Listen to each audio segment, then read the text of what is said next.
Welcome to Welcome to ザ・リーガルマインドセットさんチャンネルどのパフパフはいです You are coping and seething. You just can't accept what you're seeing. Yes, you're coping and seething. The truth it is scalding, and now you are molding and coping so hard. Coping and seething. What's up, everybody? It's your boy, Andrew Esquire, and this is Legal Mindset, where we teach you to be your own judge. About 200 of you already in here today. Thank you for joining me at the very odd hour. This is not kind of my normal hour. It's a little bit different, but it's all right. 8 p.m., a little bit earlier in the morning for some people, but also able to hit the US, able to hit Asia, able to hit Europe too. So good to see everybody who's here today. As you guys know, I'm still traveling. I'll be back in Bangkok tomorrow, so I'll have all my suits on me. But just wrapping that up and wanting to make sure I got some information out here to you guys. Also, I will be doing, right before I get back, I'll be doing an early morning hotel stream on Smash JT's channel. So I'm going to be going on his channel, his Saturday night show, very soon. So that should be fun as well. Also, thank you, JP Ravenfire, dropping 5 Legal Mindset memberships off rip. Not a sin. I cannot absolve you. Mega based. Thanks, JP. Appreciate you, and also appreciate you last time as well. Very, very much appreciated. Thank you, JP Ravenfire. And then Mike So following up. I think I heard that ring. Hello, Peso Department.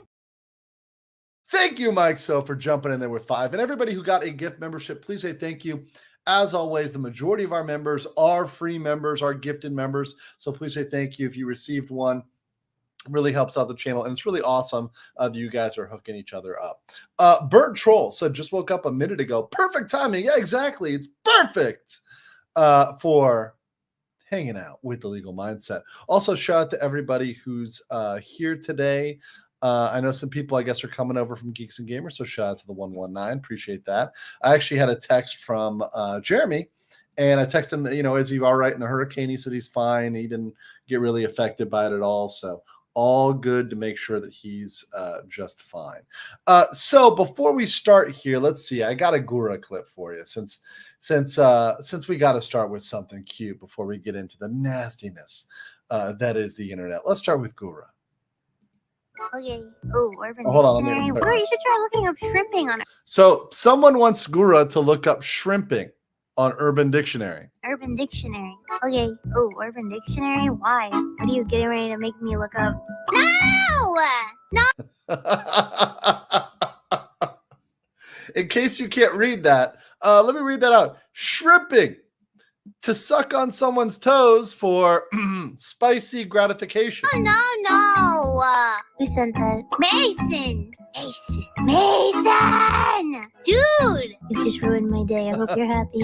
Gura, you should Always enjoy it when you ruin someone's day. That's exactly how you ruin someone's day. It's the approved way to ruin someone's way is, throw in a little bit of the, oh yeah, that's what I like to see. Oh yeah.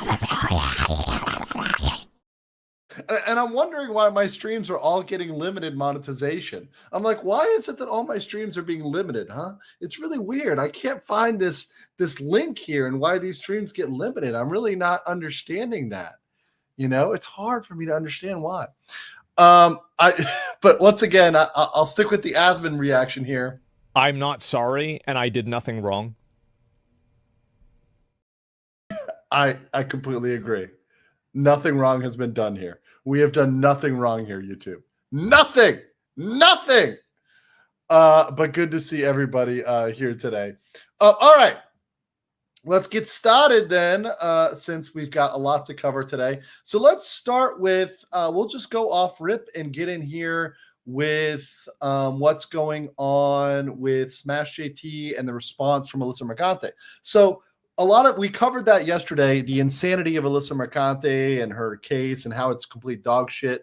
But what I want to get to today is I want to get to the response, because there's a response to this, right? So of course she's going to throw out this this letter, and it's going to have a lot of crap in it, et cetera, et cetera. However,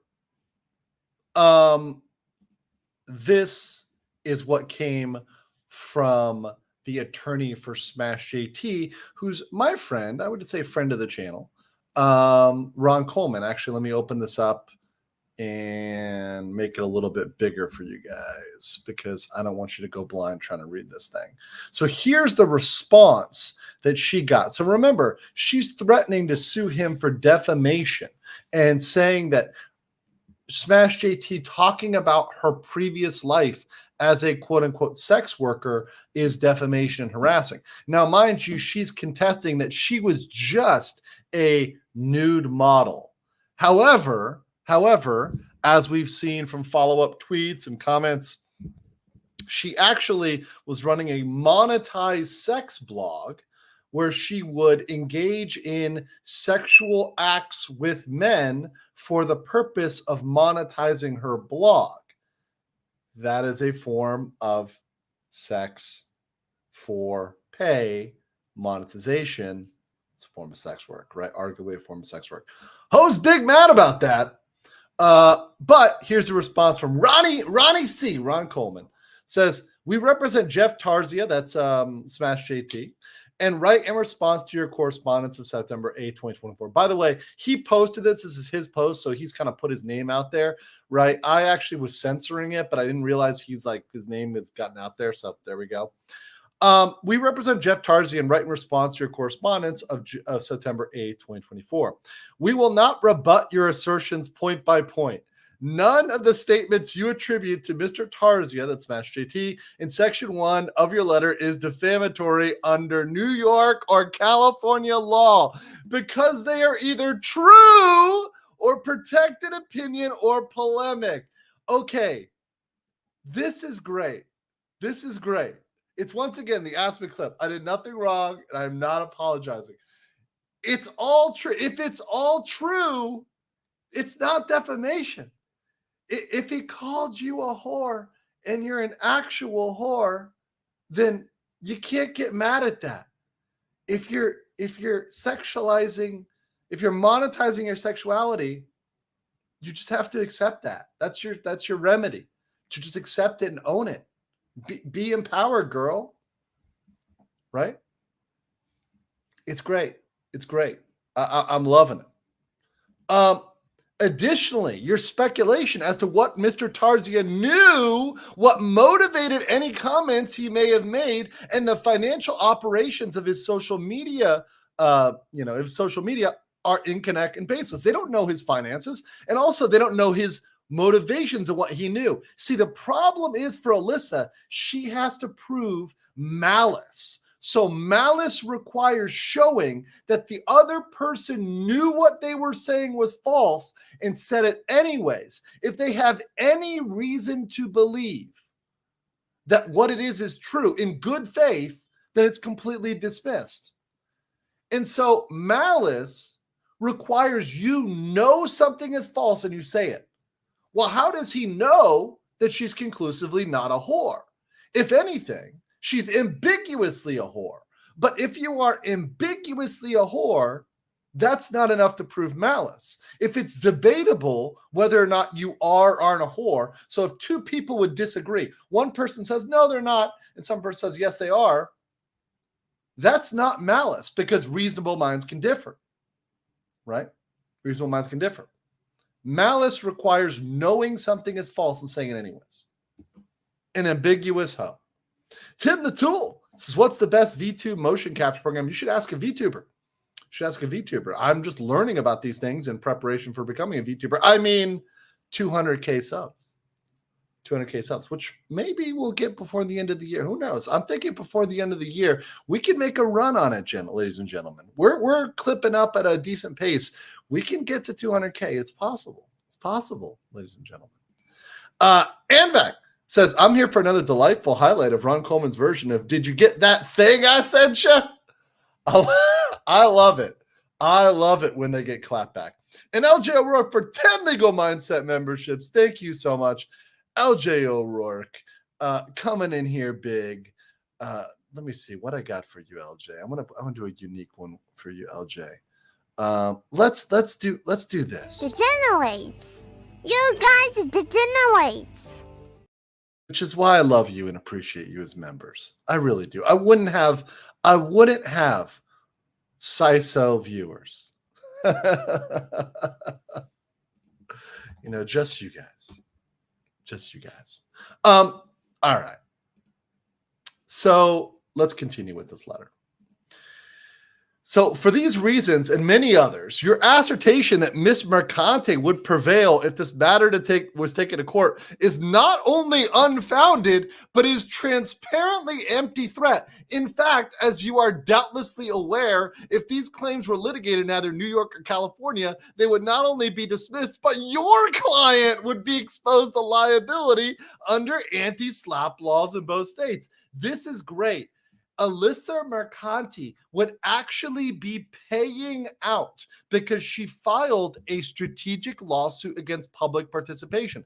This is exactly the type of lawsuit that anti-SLAPP is made for. It is trying to silence somebody's criticism, silence their free speech. And that's exactly what Kotaku wants to do, what Alyssa wants to do, what, by the way, Paul Tassi wants to do. We're going to get to Paul Tassi when we talk about Ubisoft. These people want to silence everybody. They want to muzzle everybody. These people do not like anybody that doesn't get on their knees and worship them like a golden journalist god. They have fragile little egos because they've been babied their entire life. And they've been told, yes, Queen, you're great. You're the best reviewer ever. When ultimately the reviews are dog shit. So they would end up paying JT, and they'd end up paying Ron's bills. The harassment claims in Section 2 are just as meritless, which means they're just made up, they're bullshit. A daisy chain of fallacious. I love fallacious. Not only because it sounds like fellatio, which is pretty much, if something is a lie, you might as well be self-fellatioing with as far as you're going to get. But this is a daisy chain of fallacious reasoning. I love it. I love big words. I'm just a simple country Florida lawyer. I love myself some big words. Also, speaking of that, King Lugia for 5 coming up in here. Thank you so much for that. Appreciate you very, very, very much. Let's see. What do I got here? Let's do this one. You don't deserve me. You don't deserve me. You wouldn't be able to handle me. I'm too powerful for you. My GFE is too strong for you, chat.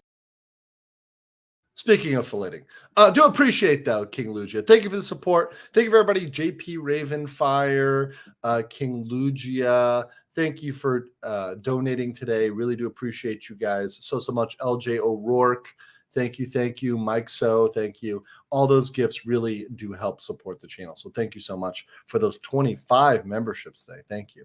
King Lugia says, Alyssa Mercante got L&R'd and I laugh at her. Yeah, she got absolutely blown out of the water. Let's continue. So they're meritless. It's a daisy chain of fellatio reasoning, both legal and factual, undergirded by yet more speculation about Mr. Tarzia's mindset and the activities and an overblown depiction of the centrality of your client to his work. Mr. Tarzia bears no responsibility, moreover, for any harm your client may have suffered as a result of the Kiwi Farms. Your client's ire in her lawyer's condescending letters should be directed to that entity, not Mr. Tarzia. Actually, they are trying to sue the Kiwi Farms, and it's not working. And one of the reasons why they're suing Jeff, while they're suing Smash JT, is because They know that this lawsuit, this LOL suit, is not going to work against the Kiwi farms. They're not going to be able to stop the Kiwi farms. This law firm, actually, what I learned, my good friend Sean, potentially criminal, who's also been covering stuff like the Mercante case, one of these lawyers from this law firm, I'm not kidding, this law firm, this same law firm, one of the lawyers tried to copyright their family photos after they were doxxed on Kiwi Farms. So after Kiwi Farms doxed some of their photos, they tried to copyright them in order to try to take down Kiwi Farms. I'm not kidding. They actually legally, they tried to do this. This is insanity, right? Now, as everyone knows, yeah, Invader Toxis right now, the only way to fight the farms is to ignore them, right? So if you don't want to pay attention to something the farm says, just don't pay attention to them, right? Don't go on there, don't talk about them, or don't like poke it, right?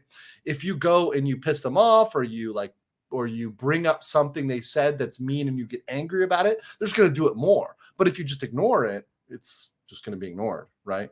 That's just how you do it, right? You ignore it. Because ultimately, you know, especially if they're keeping to the don't touch the cow theory, right? Ultimately, nothing will happen to you if you ignore them. There's no consequence, right? Just ignore it. There you go. The more you bring it up, the more it makes other people look at it. They're like, oh, let me go look at that. JP Ravenfarm, remember for some months, has just learned JP Singer Sayuri passed. Sad day now. She was only 28. Yeah, very sad. Very sad. Much love to the family and some strength for going through that. Obviously, a passing is very hard. My family, I have family that's done funeral homes, and you know, it's hard for me, you know, every single time to see all the people that loved somebody and cared about them, you know, at those funerals. But I really do like that framing of a celebration of life, because you shouldn't think of a celebration of a funeral as a sad event, but to celebrate how somebody lived a full and awesome life and how many people they touched, which I think is the most important thing to think about. And when you think about a singer, how many people did they bring joy to? How many people smiled? How many people had moments of happiness because of their music, right? That's a good thing. And I think that's what should be remembered. My thought. But yeah, just a serious note there for a second. Back into this though. So this harassment is actually not at all a result of them, not a result of Just Smash JT. It's a result of something else. And if that's the fact, they should go after. They should go after those other people, right? That's merited. The demands in some are rejected. There will be no apologies or retractions. I mentioned the retraction that they tried to make them sign was the most like broke back, you know, just what is it? Buck broken, you know, sort of, you know, I was wrong, mea culpa, and it was going to get him banned from YouTube. So if JT fell for it and he did it, he would be banned off of YouTube because he would admit that his content actually violated YouTube TOS. And that would open the door for YouTube to ban similar people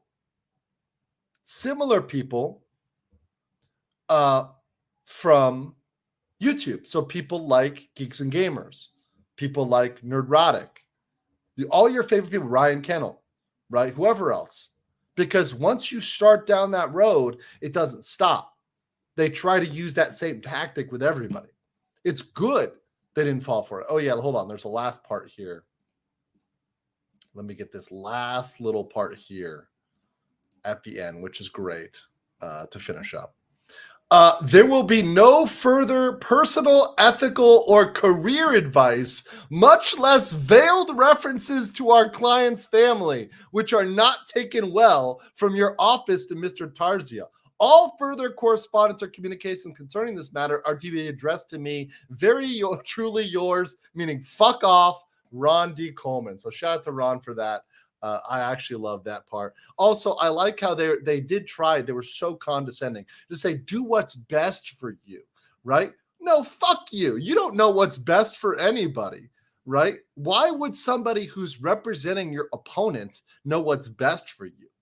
Like, it was so condescending. It was such douchebaggery, right? And the fact that they ever thought they were going to get a positive response instead of being mocked on social media is hilarious. Is absolutely hilarious. It's So that's what I got for that topic. Guys, we got almost 900 people here. Can you smash the like button and maybe share this out on social media? If you on Twitter, whatever, just retweet my tweet, or wherever else you are, share it out. Let's see if we can break 1,000 today. Maybe push towards 1.5K live viewers. I always like that number. It's a safe, happy number. But appreciate you guys here. Smash the like button. We're at 200, but let's get to 500. We want to get to 5 today. We can do it. We can do it. Now, Magic the Gathering. Right, let's get into Magic the Gathering. Now, just so you guys know, let me give you a little bit of background here. Your boy is a bit of a Magic player. The first cards I ever got were part of Arabian Nights. So we're going to separate the people who know about Magic and people who don't. I actually had a pack of Arabian Nights. Now, those cards got mixed in a bunch of places and ended up getting like all over the place. I really bought in hard Urza's block. And I am so pissed because when I was younger, I quit the game when I was in college and I sold everything to my friend for like $200, $300. I had so much in there worth thousands of dollars. I literally I lost thousands of dollars selling my Urza block. I got back in later on around, where was it? I think, where did I get back in? Mercadian Mass, maybe? Hold on, no. Was that? No. It was a little bit later. Maybe it was Mercadian Masks, maybe not. I think it was a little bit later. But anyways, I got back in a lot later, and I started playing competitive. So I played competitive standard. I actually like standard, but a lot of my friends didn't, so I would almost play alone more often when I went standard. I played modern the most. I had an artifact deck, right? Cons. I also was in for cons as well. Yes, cons. I went heavy. I was super into cons. I ended up doing a lot of draft. I really like draft as well. I actually like a lot of formats. I didn't play as much Legacy, to be honest, because Legacy was like always that. But yeah, I played Affinity, Arcbound Ravager. Like, I loved it because I wanted my games to be over quick. I didn't want to sit there and be like playing Control, right, all day. I had a burn Legacy deck, but like mono red burn Legacy is like not great. It's just so I could be at the table, right? It was a fun deck. I like it. But once again, I don't want to be sitting at the table going to time. I want to be winning or losing in like 10 minutes. That's my ultimate goal for Magic. And once again, guys, in case you guys don't know, there's kind of different theories and strategies in Magic. There's kind of your aggro, your control. There's kind of mid-range, which can swing more aggro or more control depending on maybe your sideboard, right? So you can bring in cards that swing it one way or another. Good stuff. But yeah, RDW. I'm big RDW. So I played for a long time. However, two things happened that made me stop playing. Two things happened that made me stop playing.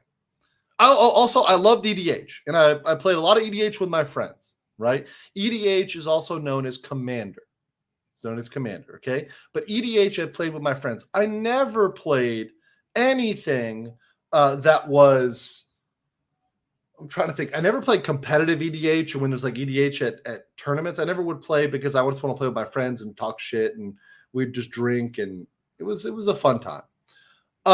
Two things happened. Number one, they changed a lot of mechanics of the game. So the mechanics of the game got really, really weird.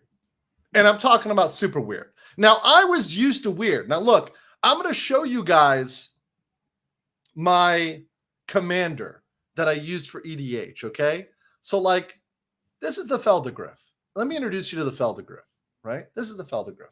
This was one of my EDH commanders, right? This is how seriously I took EDH, right? This is my level of seriousness. I like to do it to have fun, to perhaps for a little bit of the trolling, perhaps for a little bit of the fuckery, right? When someone dies to a flying purple hippo, they lose their planeswalker card, if you know what I'm saying, right? You lose your planeswalker card. I'm a bit of an old school player. But then Magic started bringing out all sorts of new dynamics, all sorts of new mechanics, which made a lot of the older cards obsolete, and they really did a push to quickly make a lot of older mechanics obsolete. So bringing in these new mechanics, right? And I think that push got a little too crazy. That was one thing. The mechanics, the power creep. So I mentioned the power creep. The power creep got kind of insane, right? Also, shout out to Moodang. I see the Moodang references. If you know Moodang, the Moodang memes are definitely fire. Moodang is a very adorable Thai hippo. If you haven't seen the memes, go look them up. Very, very cute. But then another thing happened. Another thing happened in Magic the Gathering, and that is it got super woke. Stuff like Chandra and Nissa having to go from, she's just a quirky summoner to, they're a couple. They're a couple, right? Completely out of nowhere, completely tied in, being weird. And then going full Amazon Rings of Power with the Lord of the Rings set. And going super ultra giga DEI with the Aragorn and Arwen and everything else going on with that, right? Super, super BS, right? So, and once again, this is a corporate direction. It's not about one card. It wasn't like I got mad about one card. I just saw the corporate direction and I'm like, yeah, I'm out. It's not because of one card. It wasn't one card that broke me, right? I didn't just see like Aragorn and Arwen and then like, I'm out, right?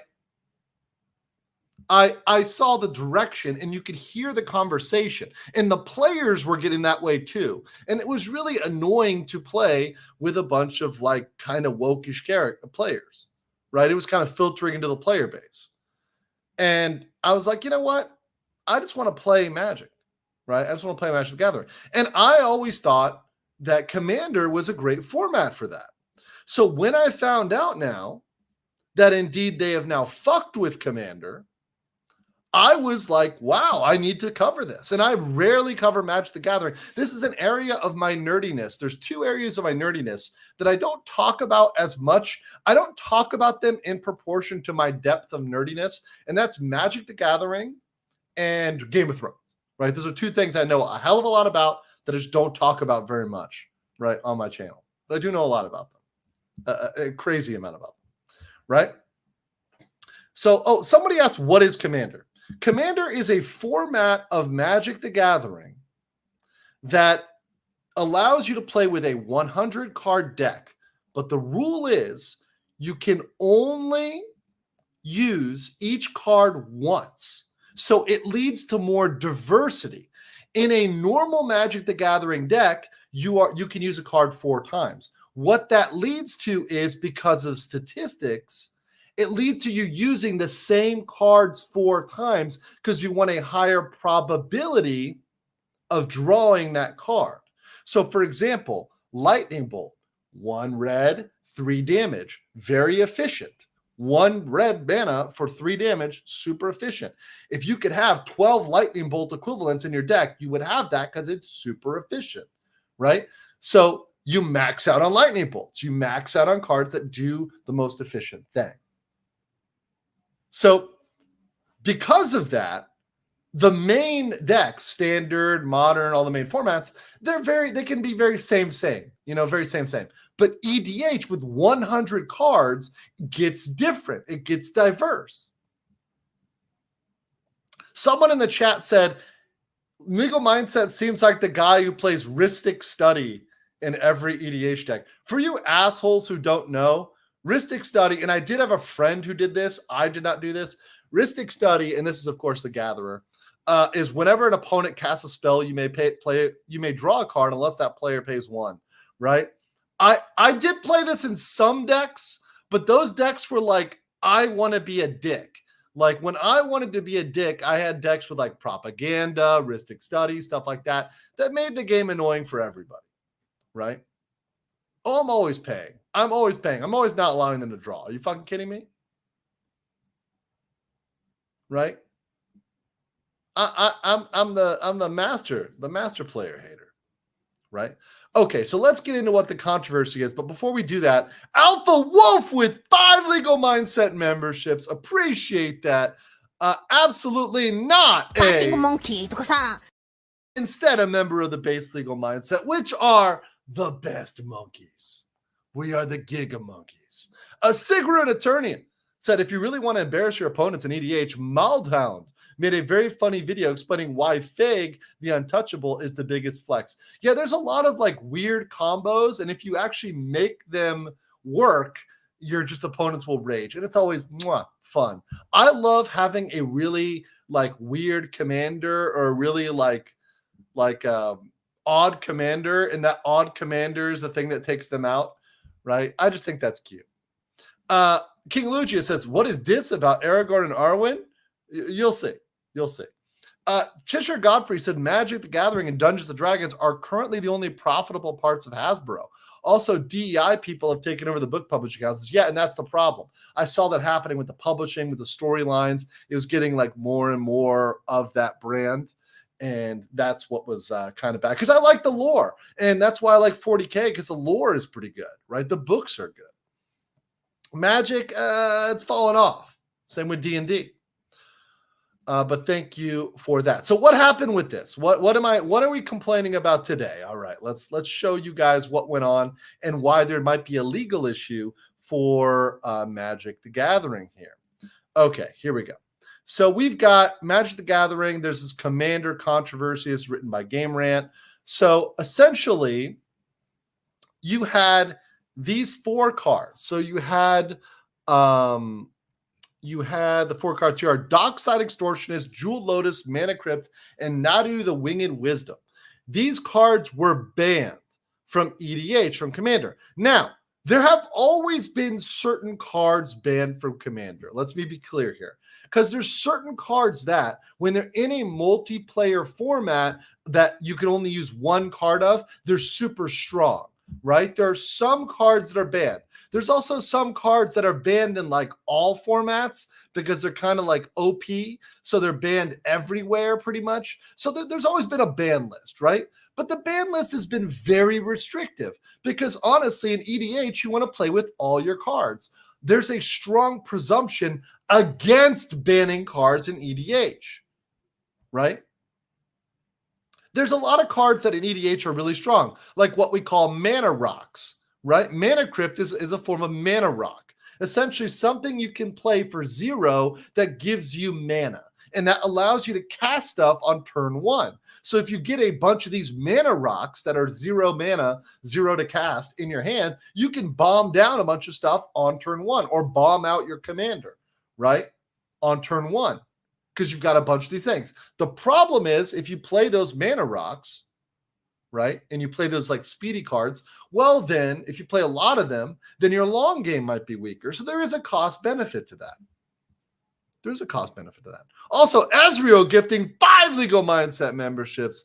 Thank you so much for that. Hello, what up, nerds? Thank you for that, Ezreal. Definitely not a nerd, but indeed a Giga Chad. So eventually, there was a rules committee which banned these cards, but there's a potential legal problem and a controversy here. So the problem is that some of these cards, particularly Jewel Lotus, which is right here, 0 mana, sacrifice Jewel Lotus at 3 mana of any one color. So it could be all black. So for example, if you had all black, you could play Dark Ritual, which gives you even more black mana, right? Well, actually, no, wait, sorry. This is only for your commander. So you can only play it for your commander. Never mind. But there's other cards that allow you to get 1 mana of any color, et cetera, et cetera. You get 1 black mana, and then you do Dark Ritual, et cetera.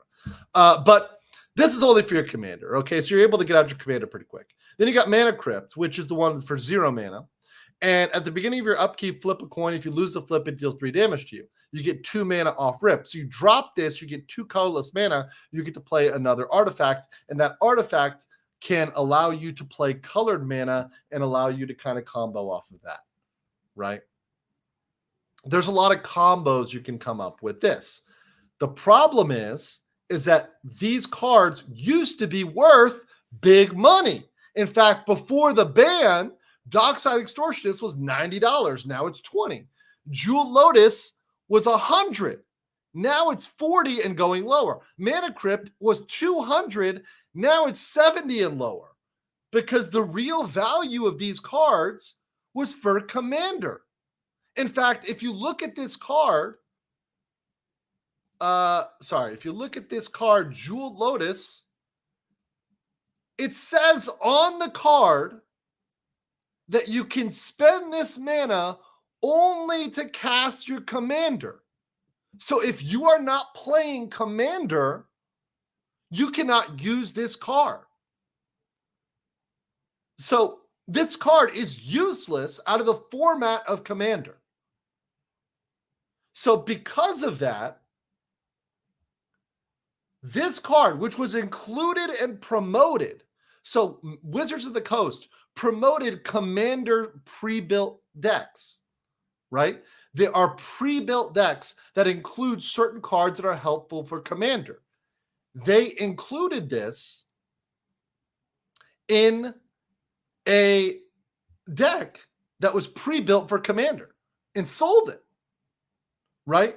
And they sold this card and promoted it for Commander and then banned it. So technically, what that is something called promissory estoppel. So they said this card would be useful, but indeed it turned out to be useless, right? Because it's now banned. It's not, no. Someone said useless. It is useless. It can no longer be used in a format. It's banned from that format. It's banned from the only format where it can be used. Where can you use it? You can't use it anywhere else. No, it wasn't. It wasn't in a pre-con. It was printed in a set designed for Commander. Okay. Fair enough. Okay. That's a fair point. But still, think about that, Nelly. Even if it's printed in a set designed for Commander, that defeats the point of the set that was designed for Commander. Does that make sense?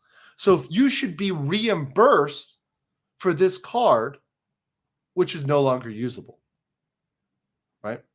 Even if it's just in a set that's made for Commander. I get your point, right? Once again, I didn't buy these sets. Someone said it was in Commander Legends. It was in Commander Legends. Oh, thank you, Jess. I know you're big on... Jess is my girl, and she's big on the TCGs. So I trust Jess, right? Yeah. Oh, Dockside was the one printed in Precon. Thank you. So different cards, different things. Dockside of the Precon, and Jewel Lotus was in the Commander deck, Commander Legends. Thank you, chat. Point of the matter is, this triggers a concept known as promissory estoppel. So these cards are no longer useful. They're now useless. So could there be damages? Yes. Here's the problem. The damages aren't going to be what you think they are. It wouldn't be the difference between the highest speculative price on eBay and the low price. That's not what it would be. Because I know that's what people want to think. They want to think, okay, I want to sue for the delta. I want to sue for the difference between the top and the bottom of the market. That's not how it's going to work. There might be some cursory reimbursement saying, okay, you bought $100 worth of Commander. There's one card that was in it that's useless. So we owe you $1, right? Out of every $100 you spend, we're going to reimburse you $1. Something like that. A fractional, because one card out of that set is useless, right? So I think ultimately the issue would be the amount of damages, because a lot of people want to say it's that difference. That's not how it's going to work out and shake out. And once again, you'd have to really have a class action or a mass action of people going after this, or reporting them to the regulatory authorities for what they're doing here, and then maybe the regulatory bodies take action, like, for example, with Steam. What happened in California? The regulatory entity said, oh no, Steam, you need to disclose that when you go on Steam, you're not buying a game. Okay, same thing with Wizard of the Coast. You need to go out here and make a reimbursement or make a recompensation or give people some sort of extra card. Maybe you give an extra card to everybody, or you give some sort of extra value to replace that card that's now useless, Something like that. Right? I can write good letters to regulators. I know you can, Jess. Like, that's probably the most efficient remedy. I'm just saying. Also, here's another remedy. And I know you're not going to like this. No one's going to like me for saying this. No one's going to like me for saying this. But actually, two remedies. Either just play with your friends and fuck the official rules. The official rules can go fuck off. Just play. Just play. You know what's funny? You know what's crazy? Nothing stops you and your friends from just playing with whatever rules you want. Isn't that weird? You can make it into a drinking game. You can make it into whatever the fuck you want. Just play with your friends and just make your own shit up. Same thing with D&D, by the way. They want to make you push around a woke goblin who's really like a good guy and, doesn't do all those mean goblin things in like a wheelchair that pretends is super powered or whatever else. You don't need to do any of that. Just play with your own rules, right? House rules, best rules, right? Ultimate gatekeeping is house rules. Ultimate Slacker says for 2, lawyer plus magic equals send you defeated to the shadow realm. Exile, baby. I'll always exile. This is a tip for commander, tip for everything. Exile. The graveyard is sometimes a trap, especially in EDH. You want to be exiling in EDH. There's too much shuffle your graveyard shit. You need to be exiling, right? And some people need to be exiled, like Alyssa Mercante. I'm just saying, sometimes you need to exile some shit. So yeah, if the Shadow Realm is exile, I agree. The graveyard is a resource, exactly. The graveyard is a resource. Do not ever send stuff to the graveyard. You don't want it there. It needs to be automatically exiled. Yeah, I know. I see Zombie Zoo deck. Yeah, I know what you guys are doing.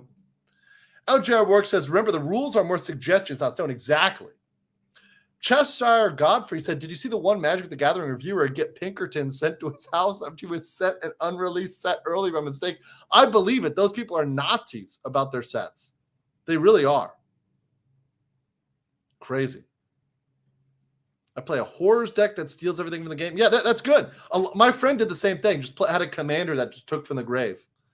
And so I just made it standard in all of my decks to have graveyard removal. Just carte blanche, like remove everybody's graveyard. And just I would put that in all of my decks so that it disincentivized those sort of strategies. Same thing with I made sure I had at least 1 or 2 enchantment wipes because a lot of people don't play anti-enchantment in EDH in that format. So it's really powerful. If you have an enchantment-based deck, it can sometimes just fucking wipe people because they just don't have enchantment removal or enchantment protection. So anyways, yeah, it's going to be it would be a hard case. Look, it would be a very, very hard case. So do I think they did something wrong? Technically. Right. I do think technically when you say, hey, this is going to work in a certain way. In fact, it's not even promissory estoppel so much as it's like their warranty, right? This can be used in our game, right? Warranty of use for a particular purpose. We're giving you this, we're selling you this as if it could be used in Magic. And then it can't be used in Magic. It's like Concord. If you can't play Concord, well, then it's worthless. They had to refund you. There was no option for Concord because you can't play the game, right?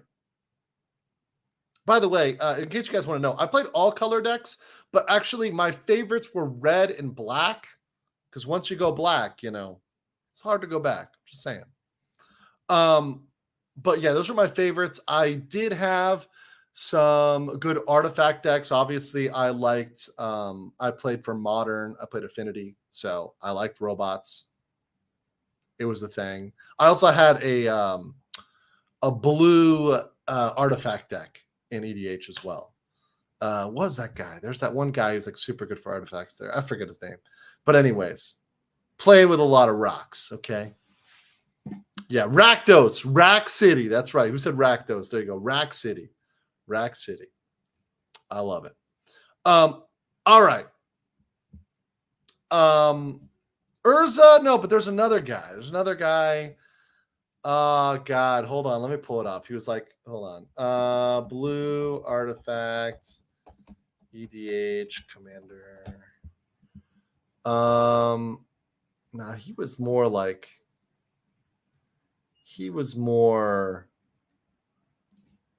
niche. Not Tesla. Arkham Daxum. Arkham Daxum. I played Arkham Daxum. Leave it to the nerds in the chat to get it there.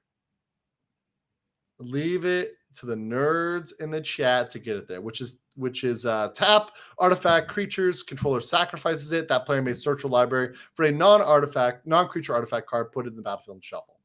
Yeah. Love that card. Good fun. Good fun was had. Chat always wins. You guys are fucking nerds, and I love. In fact, let's play it again. Hello, what up, nerds? I mean, it's very accurate. Tenma's got you guys fucking figured out. Just Eater Cake says, don't ban Infect, and I'm okay. I love Infect. Infect is fun because it's a fun, different dynamic. I also like Shadow. I had a bunch of Shadow decks. I like Shadow a lot. Soto, and I like the aesthetic of Shadow, like the old Soltari and Dauthi. Like that was really fucking cool. I got 167 EDH decks. I used to play Yu-Gi-Oh! I feel the outrage is mostly overreacting, so I only shake mine inside. If we must do the rules, we need a new format for CEDH. Yeah, why not? Just make your own new format, and who's going to fucking stop you, right? Nobody can stop you. Make your own unofficial format. Be like, hey, fuck you, Wizards. Here's our unofficial format. Gator says, Anime Boomers tonight at 10 p.m. with Cole, Fan, and Cody. Cool. Thank you, Gator. All right, what else do I got here? So that's what I had for that. Do I think there's was there some sort of warranty there being violated? I think so too. I think that, look, listen, if you're going to put out a card, it should be able to be used. But once again, this is just Magic doing the Magic things. This is the reason why I got out of Magic, because I was tired of their bullshit. I was tired of dealing with their woke-ass rules and all that other crap. And I just wanted to fucking play. Just want to fucking play. Let me see here. So we're going to go to Ubisoft here, which is really hilarious, right? There's so much to this story. There's so much good stuff here. Let me see, though. I think I want to show this article in Brave and not in, let me see. I think, yeah, it'll be less ads. So real quick, though. Our boy Paul Tassi, who's had a bad week, he got clapped back by Star Wars Theory after he tried to come after him for being toxic. He got clapped over Concord. He got clapped over Assassin's Creed. He's now getting clapped here, and I posted this on X. He's now getting butthurt. Paul's getting butthurt over First Descendant, saying Summer Viesa is the final shape for the sexy costume crowds. There's nothing left, just nudity, just a naked chick walking around with guns. Mission accomplished. Somehow a swimsuit is naked, right? And I wonder if that's how he fucking acts when it's an e-girl on Twitch, right? Oh no, then it's Yas Queen, go wear your swimsuit, right? But when it's a video game girl that's hot, we can't have that.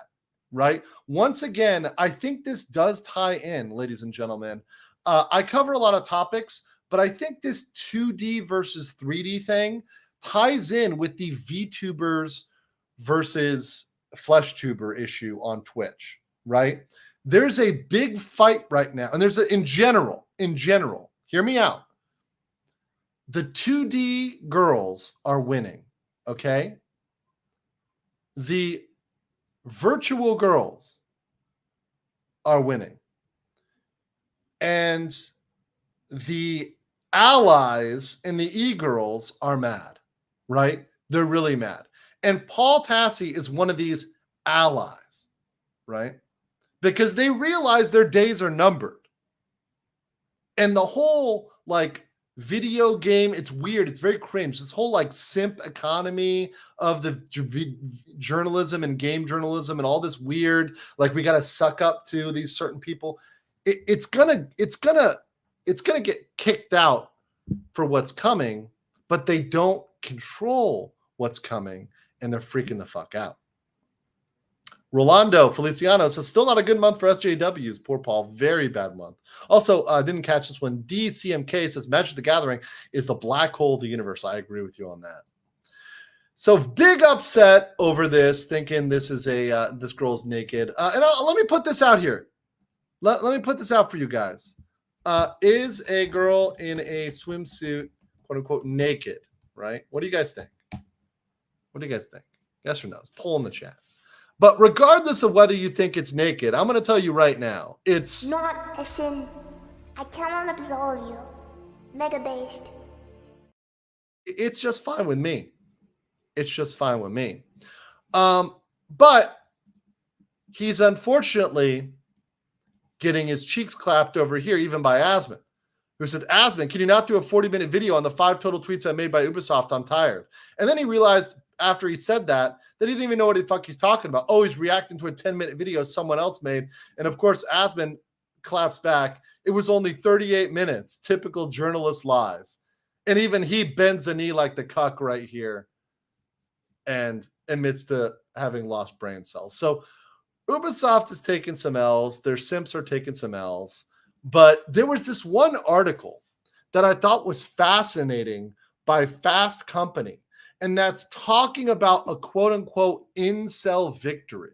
And I just want to spend 2 seconds on this because this word incel has been thrown around so much. And I think it almost should be defamatory at this point because the intent is merely to defame somebody. It's merely to saying, hey, I disagree with you, right? But this article, Fast Company here, written by Chris Morris, right, says that video game maker Ubisoft in chaos after anti-DEI backlash. So let's read through this because I think it's pretty unhinged, actually. The response here is pretty unhinged. On September 24th, Ubisoft abruptly canceled its appearance at the Tokyo Game Show, which, by the way, I need to go to more of these conventions and game shows. I gotta get them on my calendar. And postponed all press previews of the upcoming Assassin's Creed Shadows. Wednesday, we learned why. Anti-DEI backlash has sent the company spinning. They continue.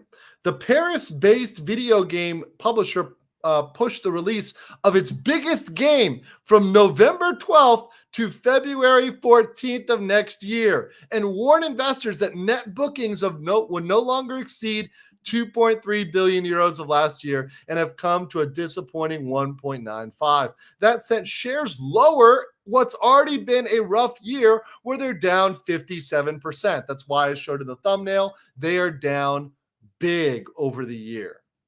Big. And now it has stirred up activist investors and they've called for a sale. The booking shortfall was technically due to the disappointing sales of Star Wars Outlaw.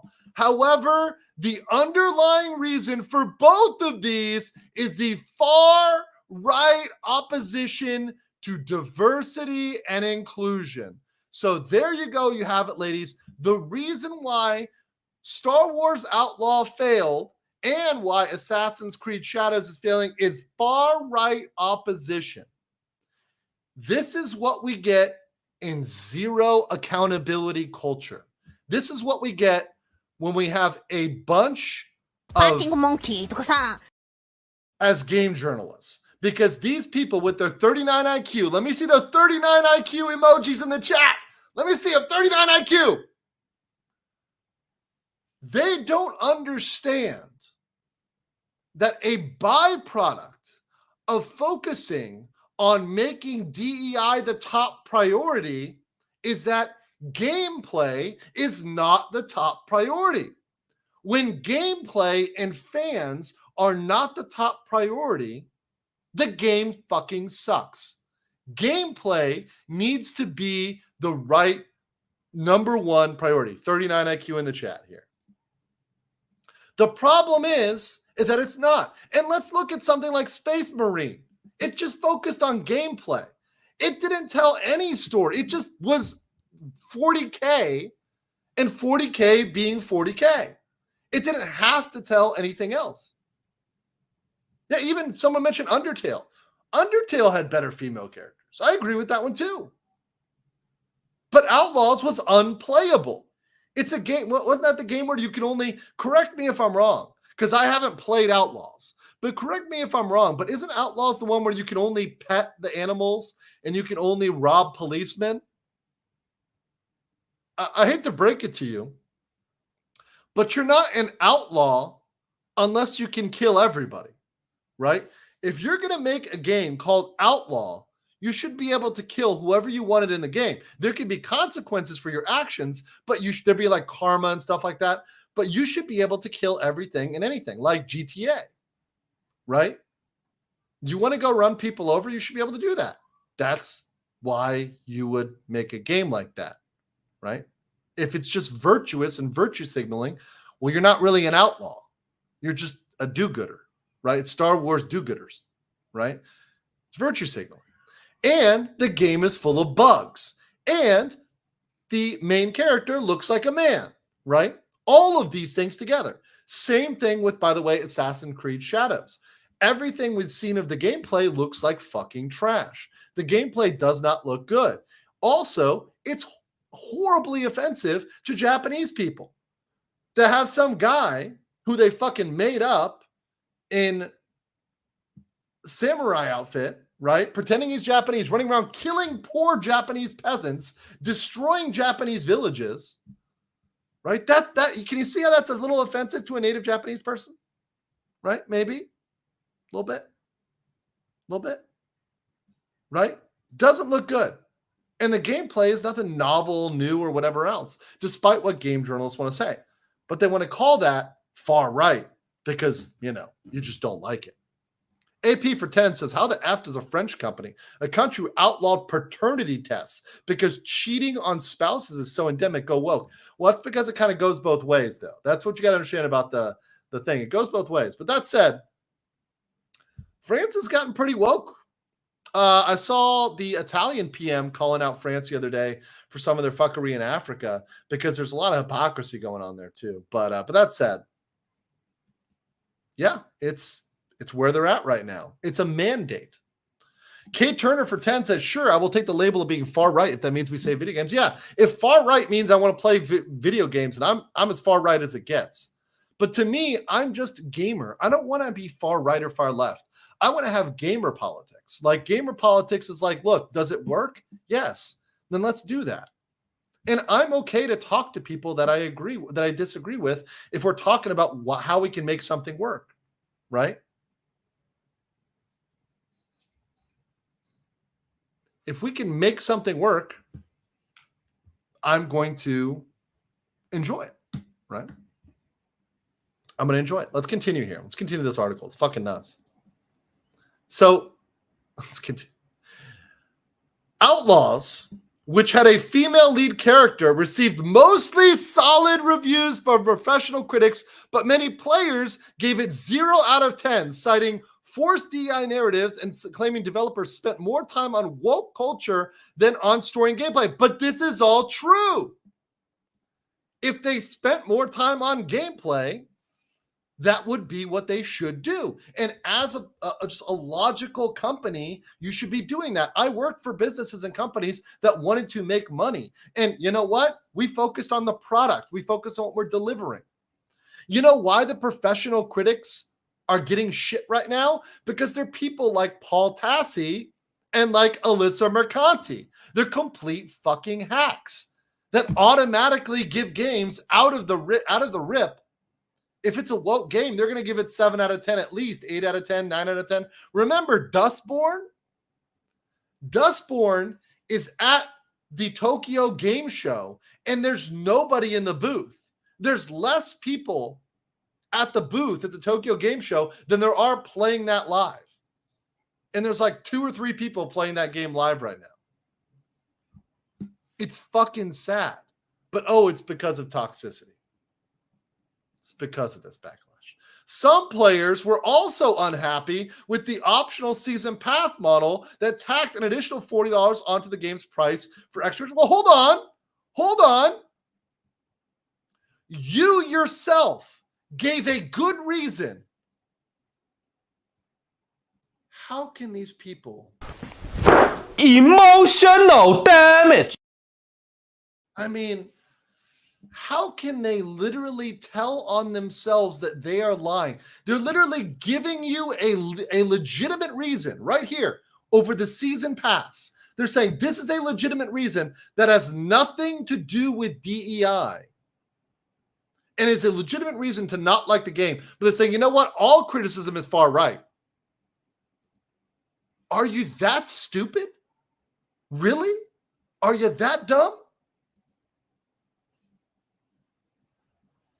It's a self-report.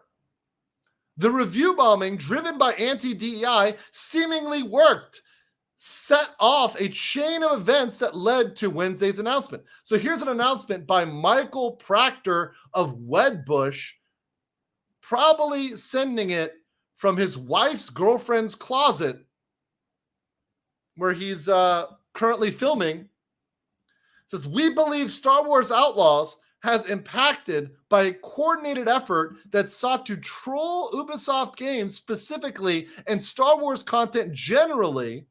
This is a case of a rare incel victory that led to Ubisoft having to take down its numbers. This, my man said unironically, incel victory. As Torgo said, this article is written from malice, not stupidity. These people have changed their definition of incel to anybody they don't agree with. Because the funny thing is that these incels are people like Smash JT, who has a family. People like Jeremy, people like Nerdrotic, who's married, right? Like, it's funny how they don't know what the word incel means. It's like, that's not really what you think it is. Incel doesn't mean a person I disagree with on the internet who may or may not be a man.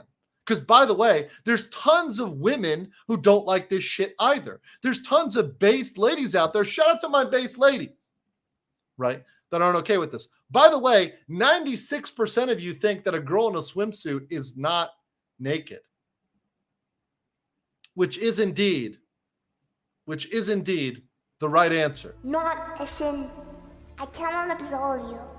Mega based. Yeah. A incel is supposed to be a person who is not having, who is involuntarily celibate, right? They cannot have sexual relations with anybody, and they're not, right? And that's a lifestyle. It's a lifestyle choice to do that, right? None of these people are talking about like not dealing with women, or they're not talking about like we hate women. Like, no, it's about narratives that are disingenuous and are dominated by these corporations doing DI. Is Kirsha the VTuber who talks about DI? Is Kirsha an incel? Don't answer that though. She might call herself a femcel, and then we're going to have some problems. But that said, there's men and women that are criticizing this. It's a very broad group. And Silbury says it right here. This is exactly right. If you don't like it, don't play it. Just don't play it. People hate the phrase, but you can't stop people playing what they like. Not so stupid, is it? Where are you at? Exactly. And what we're seeing now is people have Space Marine. They have Black Myth Wukong. They're happy. They're like, you know what? I'm going to fuck off and play these good games. I still want to play like shit like Secrets of Mana, stuff like that. There's a bunch of games I want to play, right? And I've got a backlog of good games that I want to play. But I don't have enough time to play all the games I want to play. I don't need these new games. We've got enough old games, right? Got enough old games forever. If I wanted like to play good games, I can go back and play old games forever, and I'll be happy. I'll die happy. Just catching up on what's good so far. Kirsha has Riz. Yeah, Foxcell. I like that. There's tons of good games.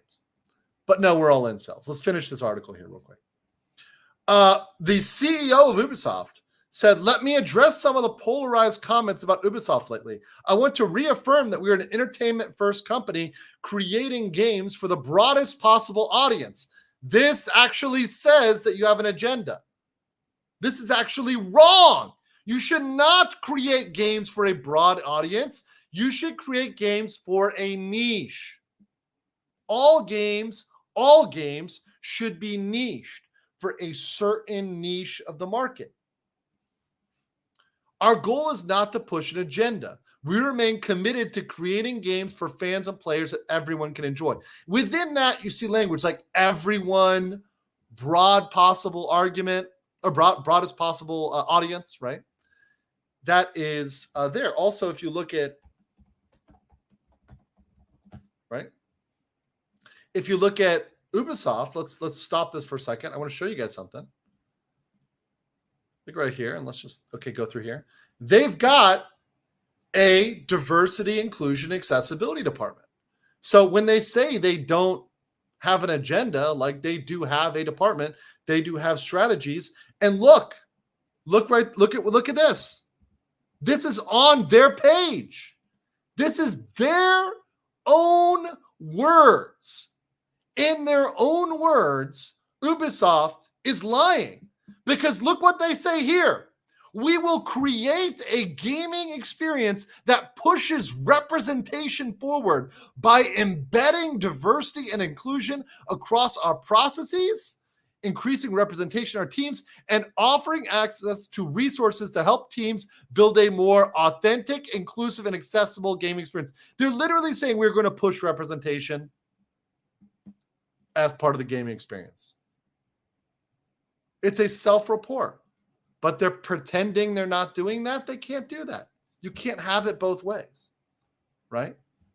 You can either do that. That's fine if you want to do that and fail, but don't pretend you're not. Just be honest. Look, if you want to do that, just be honest. Be like, hey, we're pushing an agenda, and just own it. Just own it. Like Alyssa Mercante being a sex worker. She should just own it and be proud, right? If she just came out, if Alyssa's like, yeah, I'm a sex worker, I would have more respect for her. Same with Ubisoft. If they just owned it and were like, yeah, this is a propaganda piece, and they just said it, and they just came out and were honest, and they were straight up honest, I would actually respect them for that, because they have the balls to admit what they're actually doing.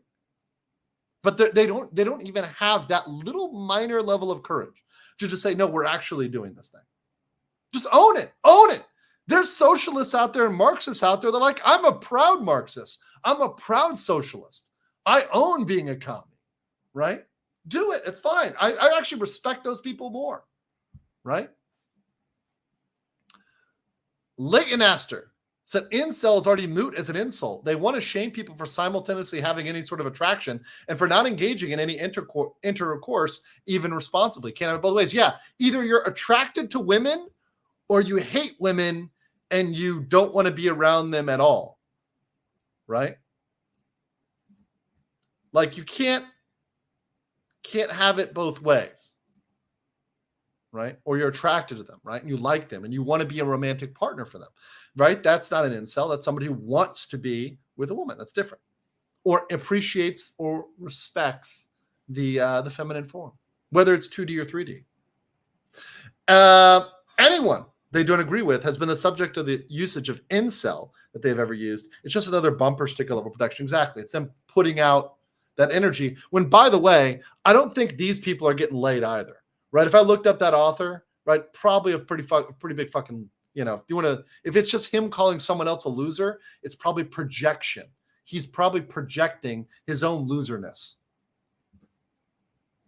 LCPL Anime Guy said, I argued against someone who claimed the U.S. committed war crimes in Africa when that was literally a Russian PMC, and then Reddit mods called me the racist just because I used geopolitics ASA source. Yeah, it's ridiculous. You can't win with these people. You can't win with them. That's why I don't bother arguing with them, especially not on Reddit, right? Reddit? Oh, no. Reddit, you're going to lose because the whole thing is against you. King Lugia for 6 Malaysian ringgit said, I'd rather play Monmosu Quest than DI Slap. Wait, have I seen that? Monmosu Quest. Have I seen that game? Monster Girl Quest. Monmosu Quest. Really? Hold on. You guys are turning me on to something here. This is when the chat gets me into something. Remember, Monster Girls are apparently right-leaning, so I'm allowed to do that because I'm so far right. I am intrigued now. Yes. Maybe gaming stream coming up in the future. We will see. We'll see. It's a visual novel. Oh, no. I don't have. No, so we have to have Monster Girls on your phone. No. I do not. Once again, Once again. Not a sin. I cannot absolve you. Mega based. I'm not sorry, and I did nothing wrong.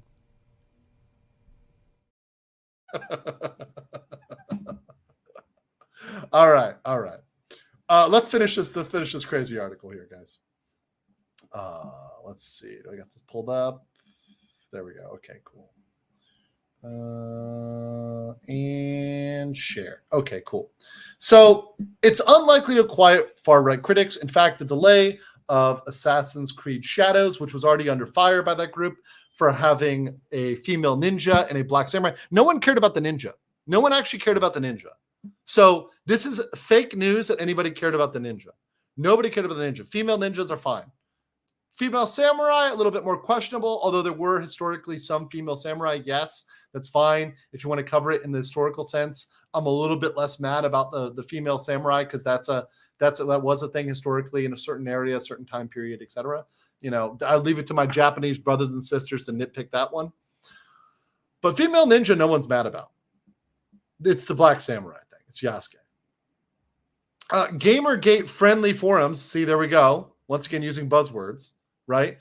Are already celebrating the announcement and taking a victory lap with a few racist comments thrown in.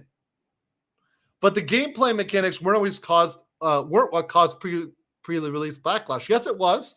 People also talked about the gameplay being shit. It was not only a historically inaccurate, culturally insensitive game, but the gameplay was also shit.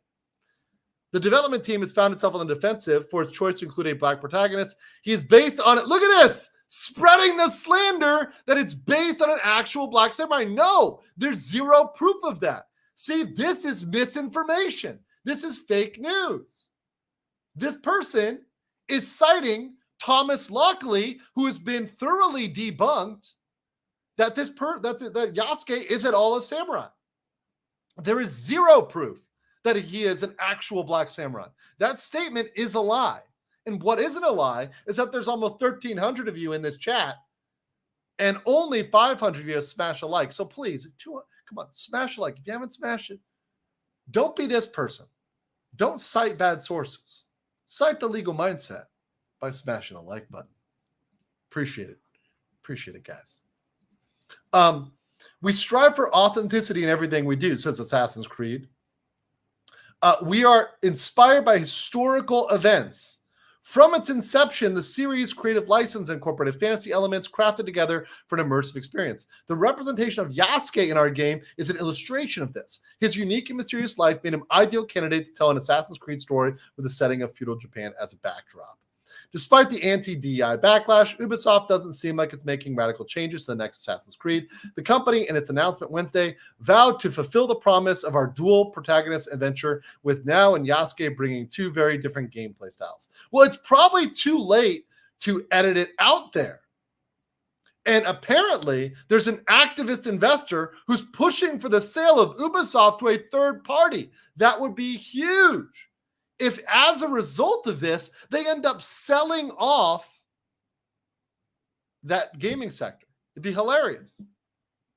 By the way, from my homie Mike, the Mexican Iron Man, bringing true representation, said if anyone does not smash the like, I will personally seek you out and collect reparations from Andre's new Miami Yacht Fund.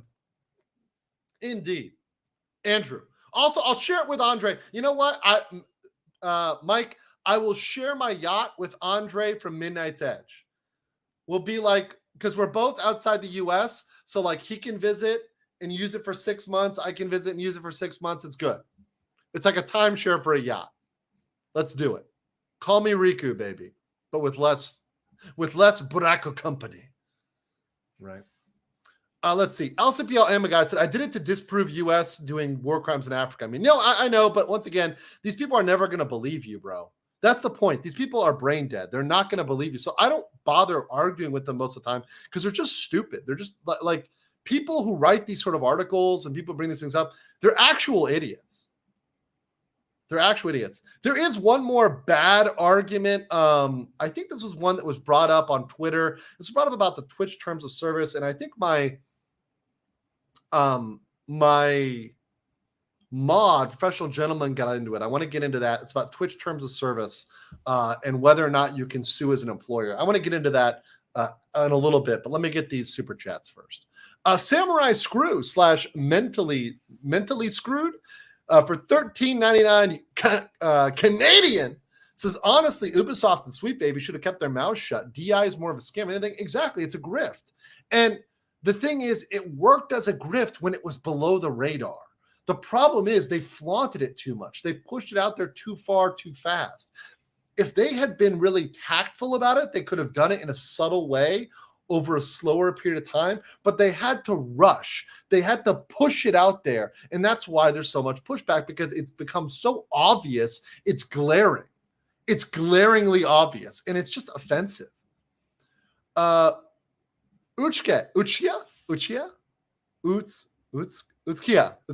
says, the most well-known Ona Bugaisha female samurai is Tachibana Ginchio.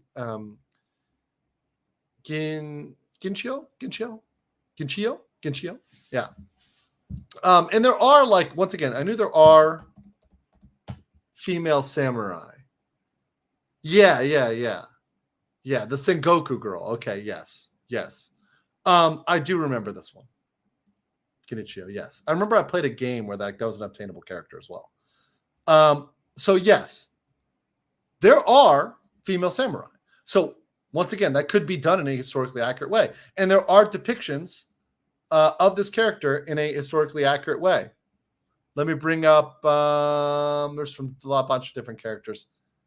There's a bunch of different depictions, right? So let me bring up a couple of different depictions of this one character they mentioned, right, from several different games, right? None of which are particularly offensive, right?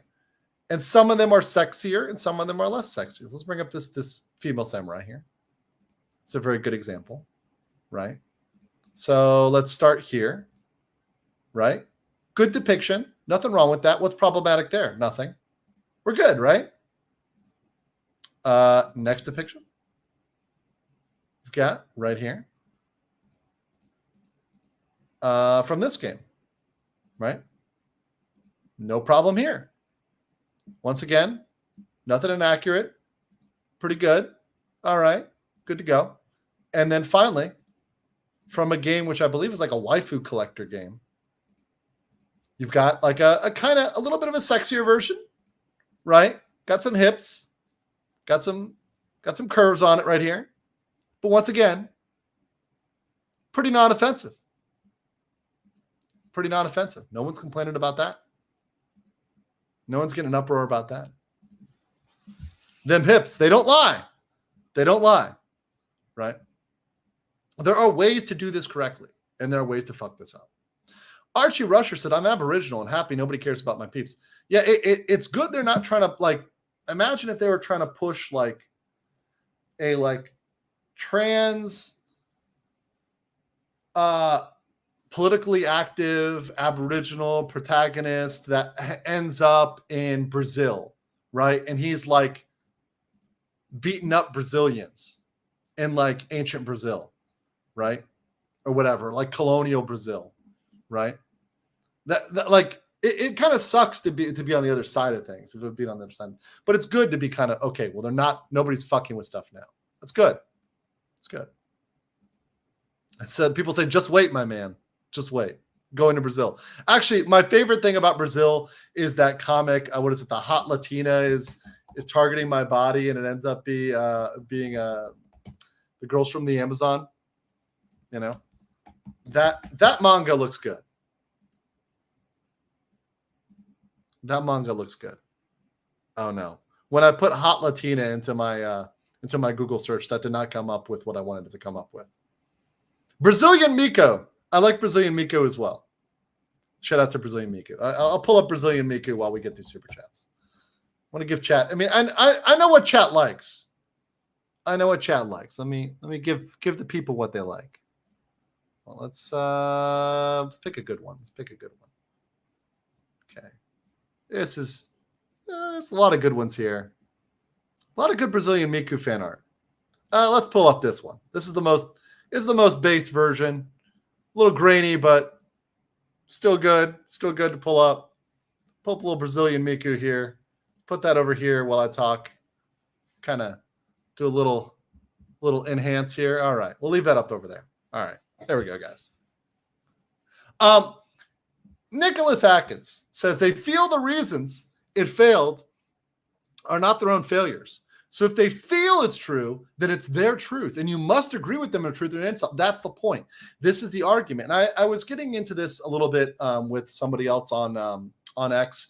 It's the whole their feelings, and anybody who invalidates their feelings must be an incel, right? Everything they're saying must be invalid. They need a way to wholly invalidate you. To wholly invalidate you, right? By the way, I think the chat is looking respectfully, and I guess I got to ask the poll here in the chat: are you Brazilian Miku fans? Yes, no, and I am now after the stream. See how many people were introduced to him. If you're introduced to a Brazilian Miku on this stream, you can just say, I am now. This is legal. This is top tier legal education. Okay. Top tier legal education. Don't let anybody tell you elsewise. Also, Einander said off topic, but DM do a quick breakdown of Monster Girl Quest. Enjoy. Thank you. I will check that out. I do love that. Once again, this is a nexus of the law, business, anime, VTubing, gaming, culture, all the stuff I love, all the stuff I find fascinating, the stuff I like to spend my time on, the stuff I find intriguing. So that's why I like to cover it. I think these topics are really interesting. And you know, guys, when you want to send me topics, because all of these topics today are viewer requested. These are all requested by my members, by people that email me. If you guys have a topic that you think is good, please email me, reach out, contact me. These are results of people telling me, hey, I want to hear about this. When I hear a lot of people asking me to cover something, I cover it.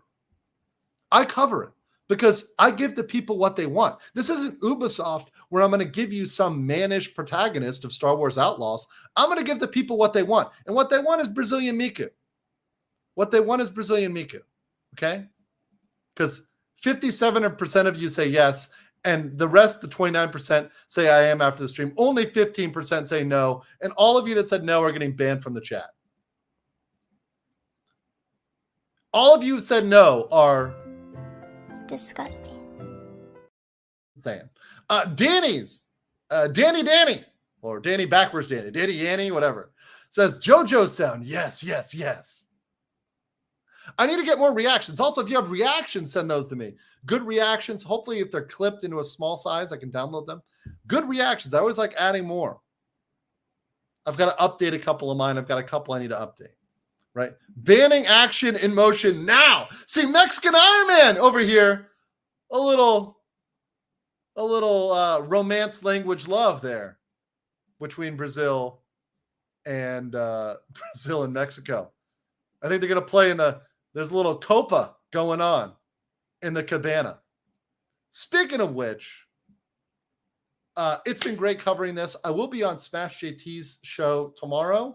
And then I will probably do a show around this time tomorrow, probably a little earlier. So probably around 6 p.m. my time or 6:30 p.m. It'll be shorter, but there will be a show tomorrow around the same-ish time as this one, a little bit earlier. So stay in tune for that one. Einander said, show the pic of the snake girl I sent you if you want to give the chat a monster girl dilemma.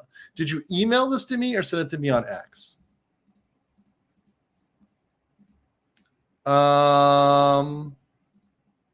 Because, yeah. Or wait, did you send this to me somewhere else? Where'd you send this to me? Oh, Discord. Oh, I got to pull out Discord. Okay. Well, it's going to get real dirty if it's Discord. I got a lot of stuff in Discord that's okay. Oh, yeah. Okay. Open that link. Okay, there we go. Okay, let's give the girl some monster girl. Let's give the chat some monster girl problems here. Real quick. With the Lamia. The Lamia. There we go. Very spicy Lamia there. Good stuff. Also had one more topic to cover real quick. There's actually a little comment. So I saw some people getting into it on X about Twitch TOS. And there was one really bad argument I wanted to debunk here real quick. And that is this argument that this is over here, where professional gentleman was talking about the Twitch terms of service and how the only thing you can really do and how what they want you to do is terminate your account. So somebody down here started arguing that Twitch content creators are actually employees and that employees can't be fired per political beliefs. Well, this is true of employees, but the thing is, content creators are not employees. You're an independent contractor at best. And because of that, that California law that says you can't discriminate based on viewpoint, etc., political beliefs, yeah, that doesn't apply. So that argument that someone was trying to make there, totally debunked, right? There. So I want to give that to him. I don't even think professional gentleman's in the chat right now. I think my only mod right now is Danielle. But just wanted to point that out because I like to, when I see bad legal arguments, I want to shut them down and just make a point here. Because the thing is, look, I get it. We all want to be able to sue Twitch, but I'm not going to tell you that something is a good lawsuit unless it's actually a good lawsuit. I lose my credibility if I go out and say, that's a great lawsuit and it's dog shit. That's not a good way to go after them. It would be dismissed. That claim would be dismissed. Even though I don't like Twitch, I don't like what they're doing to VTubers. I don't like what they're doing to people that don't agree with their particular agenda. I don't like that. But that doesn't mean that I'm going to lie about what the cause of actions are, right? Content creators, not employees. But until next episode, guys, you know that everybody else is going to be busy in that Copacabana. You are coping and seething. You just can't accept what you're seeing. Yes, you're coping and seething. The truth it is scalding, and now you are molding and coping so hard.